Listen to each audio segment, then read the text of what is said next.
most of us at home to the fact now, Ojukwu, countries in the world, countries like Bangladesh, Denmark, Finland, Lithuania, Slovenia, countries even like Togo, Uganda, Singapore, Finland, Estonia, New Zealand, so many countries, Hong Kong, where women are prime ministers, presidents, and then UK, when they spoke on Ohanaeze.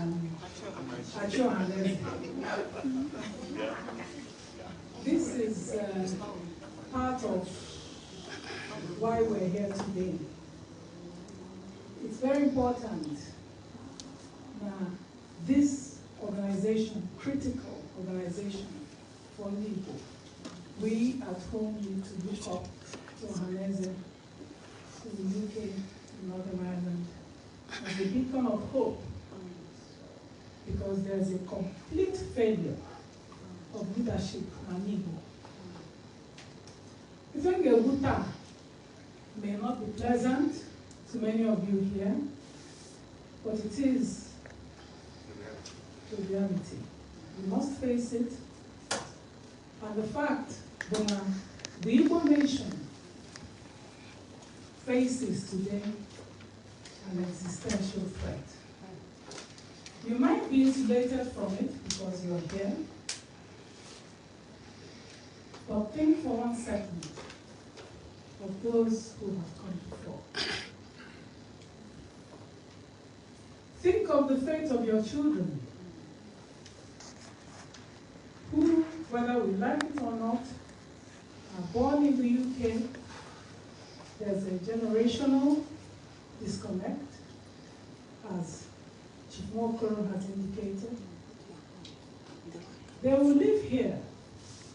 They will have no connection with your brothers, your relatives back home. In fact, they will feel somewhat threatened when they have contact with those relatives. The tragedy is that much as we may want it otherwise, the UK will become their home, will become the home of their children. And unlike the Jews, unlike the Indians, the Asians, we still have not found a way to connect our children to our homeland. In the state of Israel, in the US, most children of Jewish descent, at least once in their lifetime, will take a trip to the Holocaust place in Krakow, Poland, Auschwitz concentration camp, to learn about their history and to learn that they must never forget. What do our own children know about our history? Know about a war that we fought, the survival? What do they know about the Igbo spirit?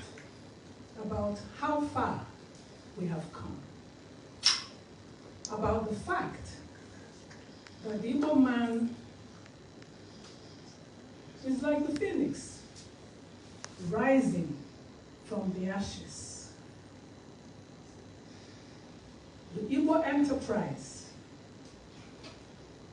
today is the phoenix rising from the ashes of 20 pounds.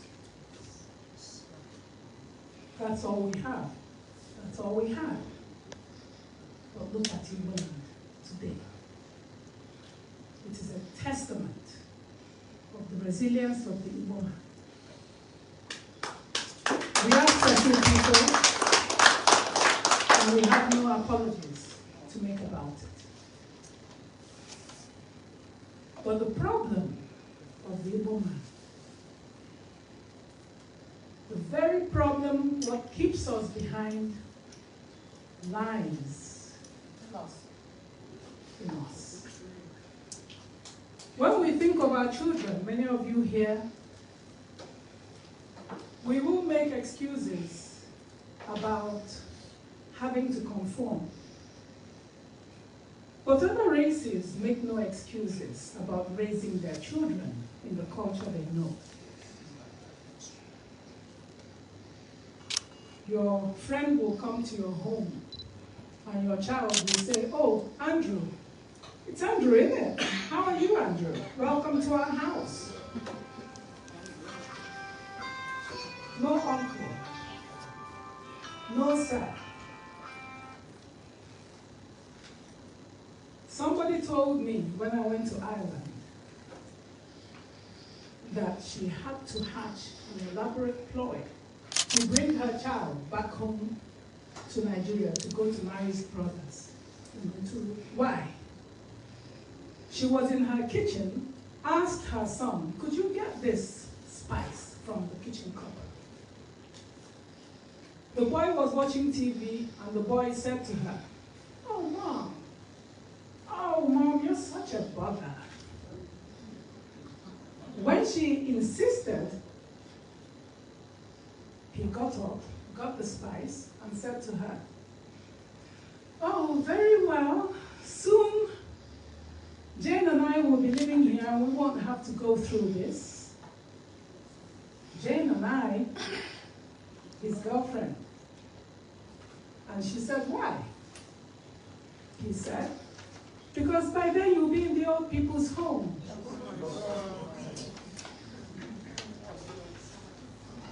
It didn't take long for her to realize that something tragic or desperate had to be done. And then, of course, she managed to get him back to Nigeria. And after 3 years, his brain had to be reset properly.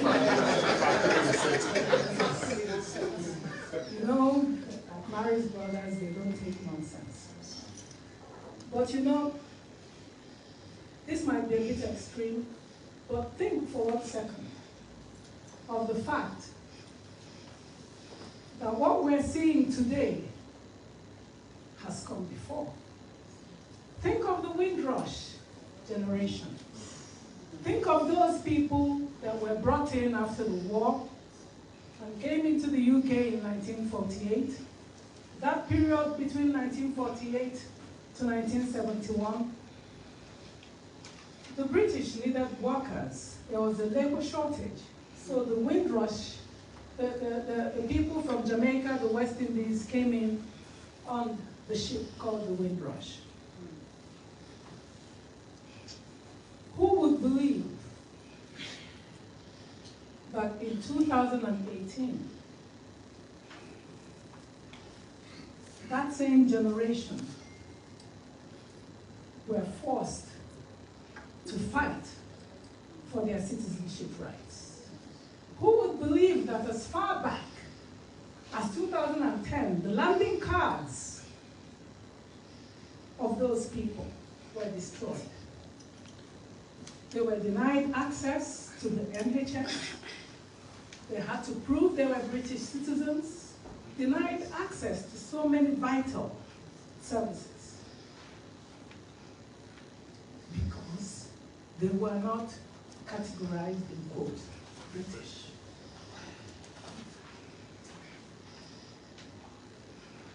Nobody knows what tomorrow will be because we live in an uncertain world. Today we're happy. Many of you here have residency, have British passports, but the world has become so uncertain that nothing is guaranteed. It's not guaranteed for you, it's not guaranteed for your children. If after all those years, these people will be asked to go back, so many of them deported, and many of them died. And now they're being compensated, and it's so hard to even get access to that compensation, which is more or less a pittance for what they've been through. Think of your children. Why I say this is that today, Igbo land is in a terrible mess. On Mondays, nobody goes to work. It is sit at home. What we're losing is phenomenal. But we've been pushed to the wall. In Nigeria today, an Igbo man is told he cannot be president. An Igbo man is told he cannot be in the essential services, in the forces. There is a glass ceiling for Igbo youth. Igbo land is a wasteland. No industries, nothing, no federal presence. And we are denied the opportunity to be Nigerians. Our youth have absolutely no connect to the state called Nigeria because they are deprived.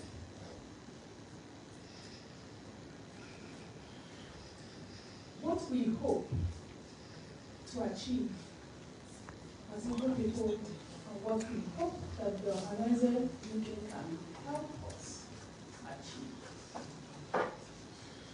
is activism.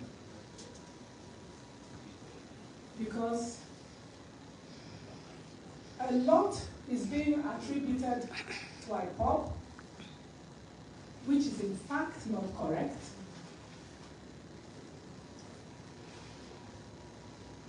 Without IPOB today, our homeland would have been overrun by Yati Allah and Fulani heritage.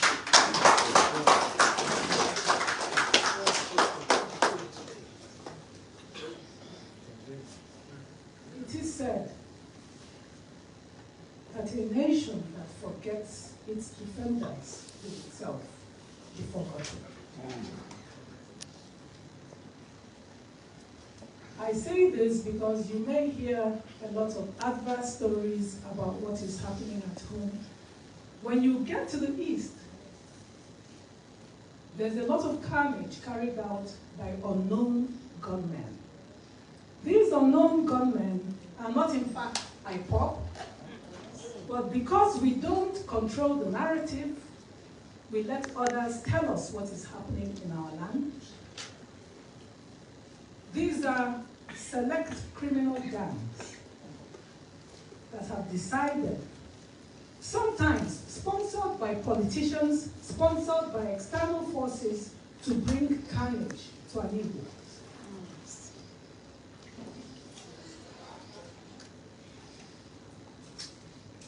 Unless we find some way of forming a critical force in intervening in what is happening to an Igbo, you're going to find a deserted place. It is already happening.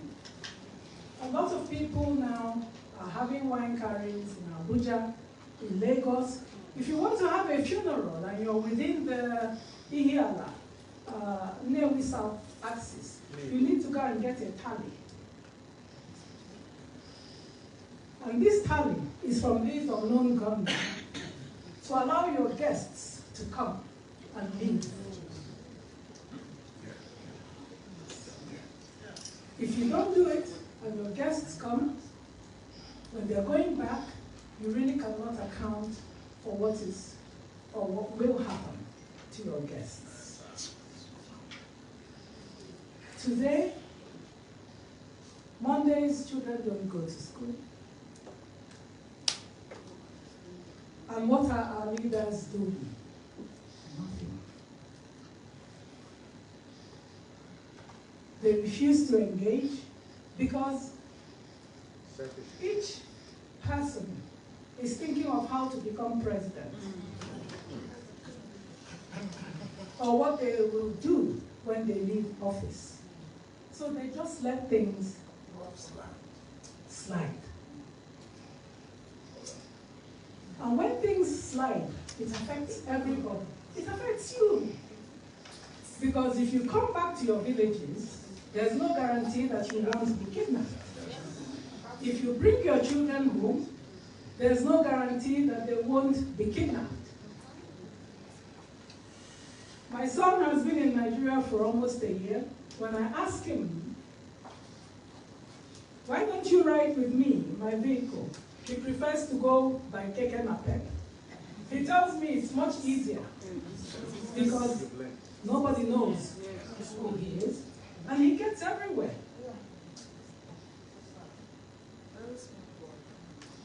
It's a critical period for most people in Nigeria today. I want to raise the fact also that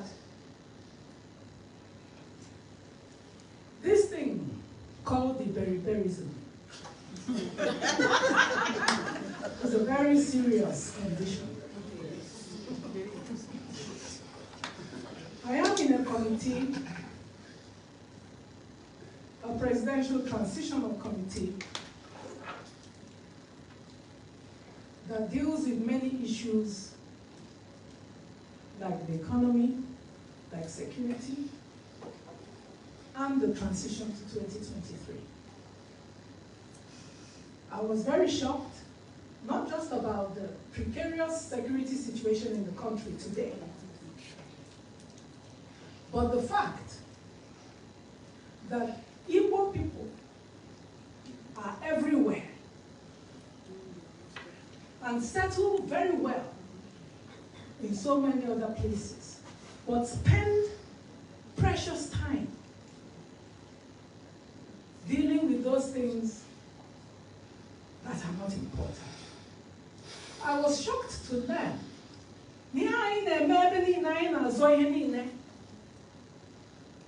there were a problem in an area about Sambisa, about Ojukwu Ezigbo. Sambisa that is where the Sambisa forest is.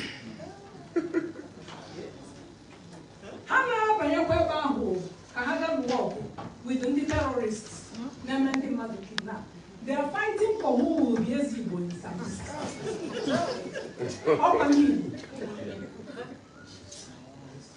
And this is how we are everywhere. Anywhere.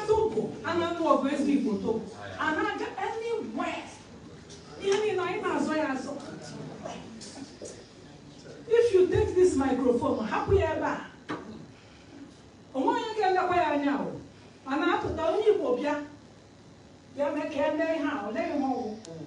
Another person before you know it, 10 people. How we identify no microphone. Why must we keep on wasting valuable energy? This is what we're known for everywhere. When we could spend crucial time facing the problems before us, facing the future. What will be the future of our children? Because that's very, very important. I don't know how much longer. I don't know why anyway. But these are the people we're looking up to create a future for our people. Why was the state of Israel created? In our own place, and we make no conscious effort to link them up with the homeland, to teach them what it means to be an Igbo man or woman, to teach them the culture, the values we hold dear. We will lose that generation, the next one, and they become literally diluted. What are different from Umwazia, not by the Because you can't talk to them. Why you look at woman? Hey, we live in the UK. No, my parents, they can't tell me what to do.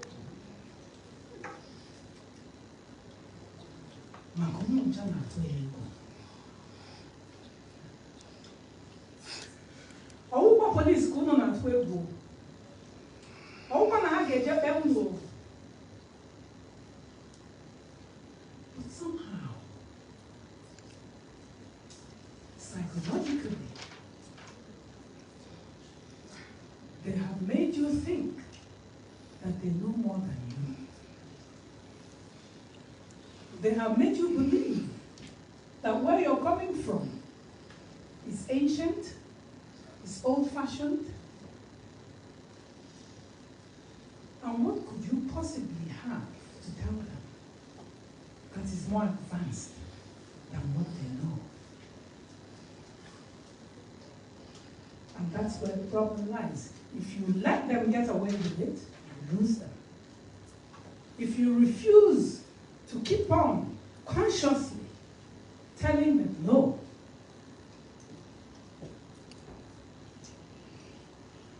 maka ihe okenye nọ na web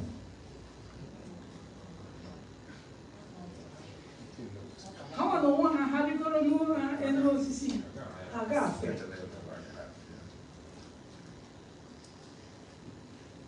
And if they don't understand what you're saying, it's not your problem, because you will keep on. Because the blame for the future lies in not trying at all. Now I give oh yeah, I know it. Hey. Ọkụkọ na-eme buga ya na-anụ ntị. Ọ bụ ekwanụ n'ite ofe. Oh yes. But the problem lies in not trying. If you don't try, it's a failure. But more than anything, you're also diluting that Igbo spirit. So in talking about the children, I also say, not equal very important. Now, we keep on trying to tell our own history, trying to educate our own children. Many of us have no history of the war. We don't even know. Like many people here, their parents didn't even tell them. And why did their parents not tell them? It is a federal initiative. Right after the war, it was a federal initiative that the history of the war would never be taught in schools. For that reason, even our parents whispered about the war in hushed tones. For that reason, even as elders, we know very little about the history of our people. And we have refused to accept that there is a state-sponsored suppression of the memories of a war, our war. The war we fought for our own survival. And we have let others tell our own story. And when they tell our own story, we don't even listen. We can't even tell our own children. Ohanaeze as a group is not just a cultural association. it's a social, cultural, and a political action. For that reason, I'm hoping that this dynamic leadership will bring definite change to Ohanaeze. Let it not be seen. Makama Nigeria. Hey, if you tell them, I'm coming to UK, only and then me has I'll go to Gaba who they rice, start plantain, my when you open about. And that is it. It's never seen as a vehicle for change, which is why I'm so happy. I was in Nigeria when the Diakwen came, undertook the prison visits, and it is gladdening that 20 people have regained their freedom. This is something very proactive, and I urge you, please, to carry on with this good work. It's nice to know that there is something happening, that it isn't just coming together, eating, drinking, dancing, and then going home, and then nothing happens. Before I go, I would just like to talk about something else that is plaguing the Igbo nation today, that is holding us back, amongst other things, because there are many things. And that's why I think Chief Wakoro, your paper is awesome because it lists the problems we have. But chief amongst them is this concept of statism, which he also raised. When you're in Ojukwu State, feels na Enugu no here, Anambra no na Gabon. When you're na Anambra, you know where my Igbo State. Or singing on a Fernando Po. When you're in Igbo State, when you get to Abia, well, it's not too far. It's Niger Republic. Then they're Boni. Sudan. That is how we look at each other.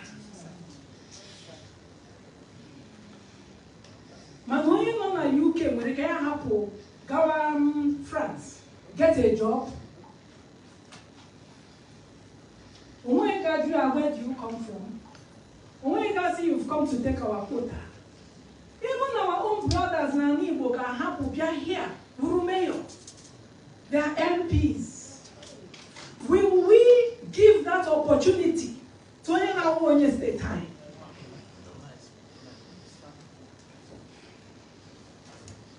Even as a woman, you marry, you go to your husband's home, you change your name, your children bear their name. Try to go for election in your husband's place. Man had drug is seeking. Your state. That is when. How can you go win a move?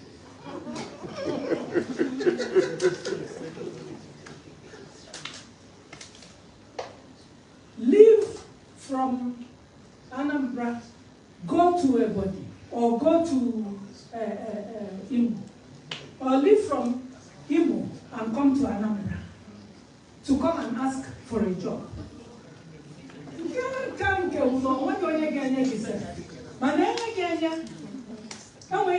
How long do you be in of forever? Before you know it, at that petition, we have a problem as a people. And until we deal with all those problems, identify those problems, and make conscious effort to change all what we are divisive tendencies. But I'm sure that this London are not here. Only Mogabo open a shop selling umbrella. Now this Milton Keynes. Only boy back, you come on and have to go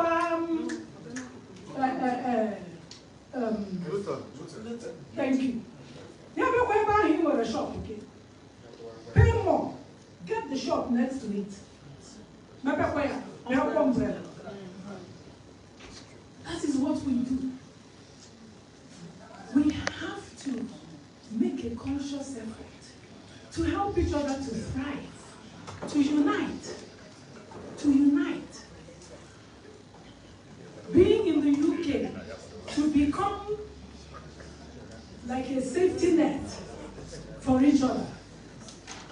Bond together. When you have a problem,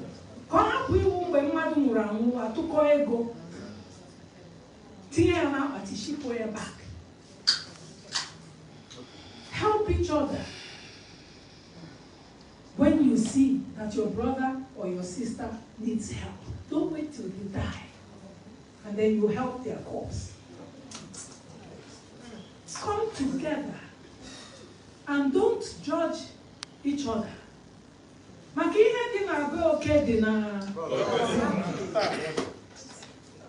The biggest challenge today for people living abroad is their children. It's not getting work. It's how. How do they contain? How do they inject and infuse into those children the feeling, the bond a parent has with a child? The need for them to know that as you have taken care of them and you have worked all your life to provide for them, it is reciprocal. They have to turn around and do the same for you. And ensure that in your twilight years, as you get older, that they realize that you are their responsibility. They are not doing you a favor. It is their duty to bring them nearer home, to bring them closer to their siblings. That is the challenge, because we are looking at a new generation. If you can speak Igbo,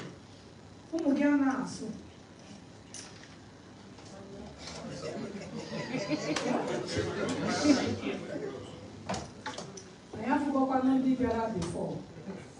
I have forgotten Kahasina. I have forgotten the non-America, the Gagaraga, who did not go of their own free will. I am not their situation after how many years of slavery today and what they face. Because whether you like it or not, that little patch that says those 4 alphabets, H-O-M-E,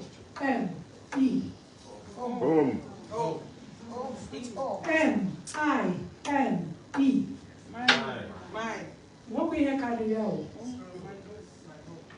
Because everywhere else, as you are a stranger, they are also strangers. And they will continue to be strangers. Makagini. This is who we are. Even if you wash away your name, Zawa Scott, me.